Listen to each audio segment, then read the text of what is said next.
You don't need high-impact cardio to physically support your brain volume. Most of us are too exhausted, sore, and strapped for time for grueling routines. I used to believe that without extreme intensity, a workout was wasted. But what happens when you apply this specific 3-step movement protocol instead? Here's what most people miss. We are conditioned to believe that if a workout doesn't leave you gasping for air, it isn't working. But published data suggests extreme intensity often triggers chronic inflammation, while the real threat of prolonged sitting can actively contribute to cognitive decline. We are breaking down the exact biological protocol of walking, a strict 3-step framework designed to safely rewire your physiology. The true catalyst has nothing to do with your heart rate. When analyzing the structural benefits of daily movement, we must first map the physical changes occurring inside the skull. The primary metric is hippocampal volume. A continuous, low-stress rhythm can signal your nervous system to release specific neurotrophic factors. These compounds act on your neural pathways, helping to stimulate the growth of new blood vessels. Keep that in mind. Comment 1. We'll use it soon.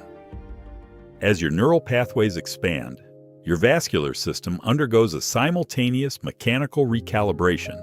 Walking can function effectively as a loose beta blocker because it encourages arterial expansion. The repetitive impact of your feet against the earth acts as a secondary pump for your circulatory system. Evidence indicates this mechanical pumping draws fluid away, aiding in precise blood pressure modulation. Your arteries relax. Your heart finds a steady rhythm.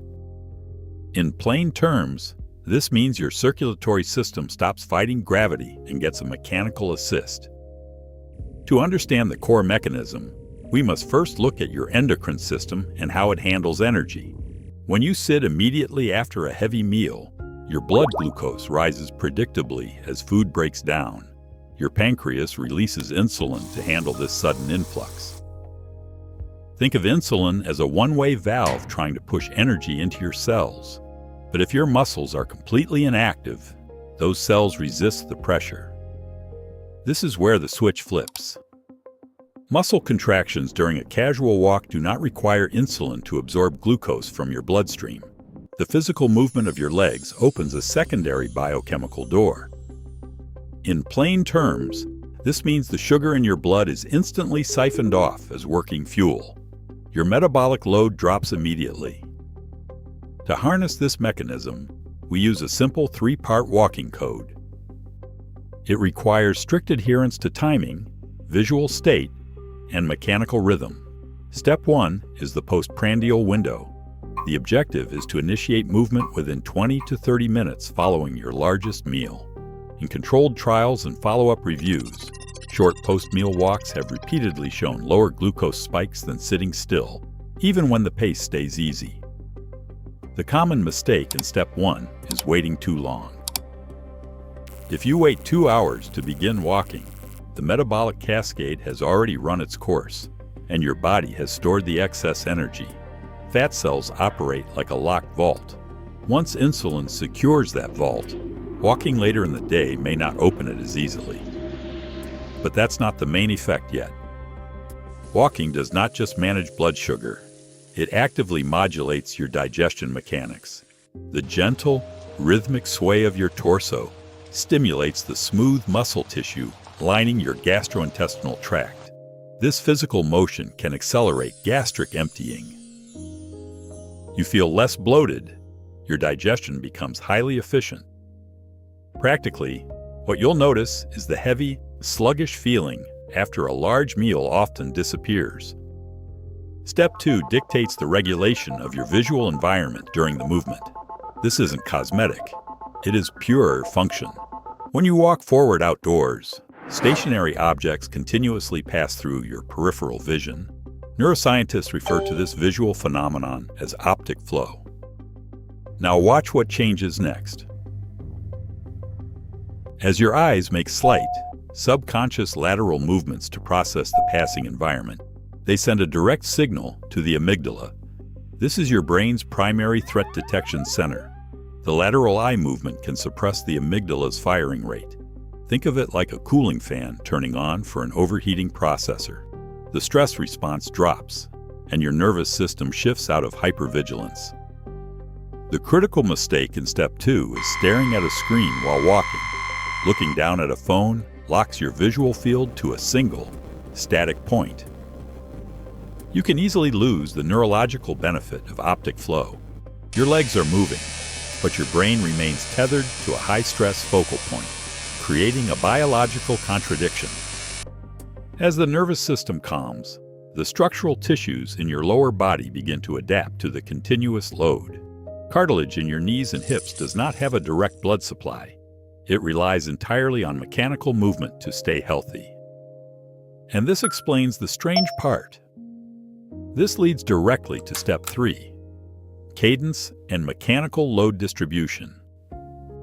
For your joints to maintain their integrity and support elasticity, they require repetitive, rhythmic compression. When your foot strikes the earth, you compress the cartilage. When you lift your foot, the pressure safely releases. This acts as a natural sponge mechanism. The downward compression pushes out cellular waste, and the upward release pulls in fresh synovial fluid. Synovial fluid is the high-grade grease in your biological gears. Without this exact rhythm, the joints can dry out and degrade over time. Walking mechanically lubricates your skeletal structure. In plain terms, this means movement doesn't cause joint wear and tear. It actively helps prevent it. The common mistake in step 3 is forced intensity. Many people believe they must walk fast enough to sweat heavily or carry heavy weights to see real results. This introduces asymmetrical load.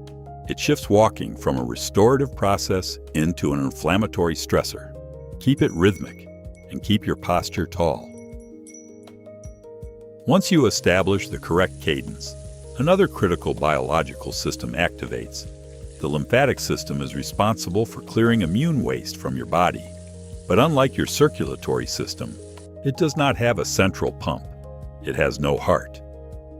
The lymphatic system relies entirely on the muscular contraction of your calves. Every time you push off the ground, your calf muscles squeeze the surrounding lymphatic vessels. They force fluid upward against gravity. If you sit all day, this fluid pools in your lower extremities. Walking acts as the manual pump for your cellular recycling crew. Now we can map the mechanism. When you sustain this precise rhythm, your body undergoes a shift in fuel selection. When you sit, your body relies on readily available blood glucose. When you sprint, your body demands rapid glycogen breakdown. Walking operates in a unique middle ground. At a steady, low-impact pace, your cardiovascular system delivers oxygen efficiently to your muscle tissues. This constant oxygen presence can encourage your cells to tap into fat stores. Walking helps train your mitochondria to prefer fat as its primary energy source. You build metabolic flexibility, and your daily energy remains stable. Clinical evidence indicates that 3 separate 10-minute walks after meals often yield better metabolic stability than one continuous 30-minute walk at the end of the day. The dosage frequency matters more than the sheer duration. You are sending frequent, low-grade signals to your genome. To execute this protocol safely, we must dismantle a pervasive industry trap. The concept of walking exactly 10,000 steps a day is not based on physiological science. It originated decades ago as a marketing slogan for an early pedometer. Chasing an arbitrary number often leads to diminishing returns. That's the catch. When you force physical exhaustion just to hit a screen metric, your body perceives the energy deficit as a survival threat. Cortisol rises, hunger hormones spike. You end up overeating later to compensate for the metabolic rebound. The true goal is frequency and alignment, not sheer volume. The true power of this protocol lies in its absolute subtleness. It does not demand intense recovery days or tear your muscle fibers. It operates entirely in the background of your physiology, quietly optimizing the exact systems that keep you functional. By respecting the mechanical rhythm, You allow your body to clear metabolic waste without triggering a stress response. You shift towards stored fuel safely. Your nervous system remains calm, and your joints maintain their structural integrity. Practically, what you'll notice is a stabilization of your daily physical energy. The afternoon crash often disappears, and the cognitive fog lifts. We often blame a sluggish metabolism or inevitable aging for the chronic fatigue and metabolic instability we feel day to day.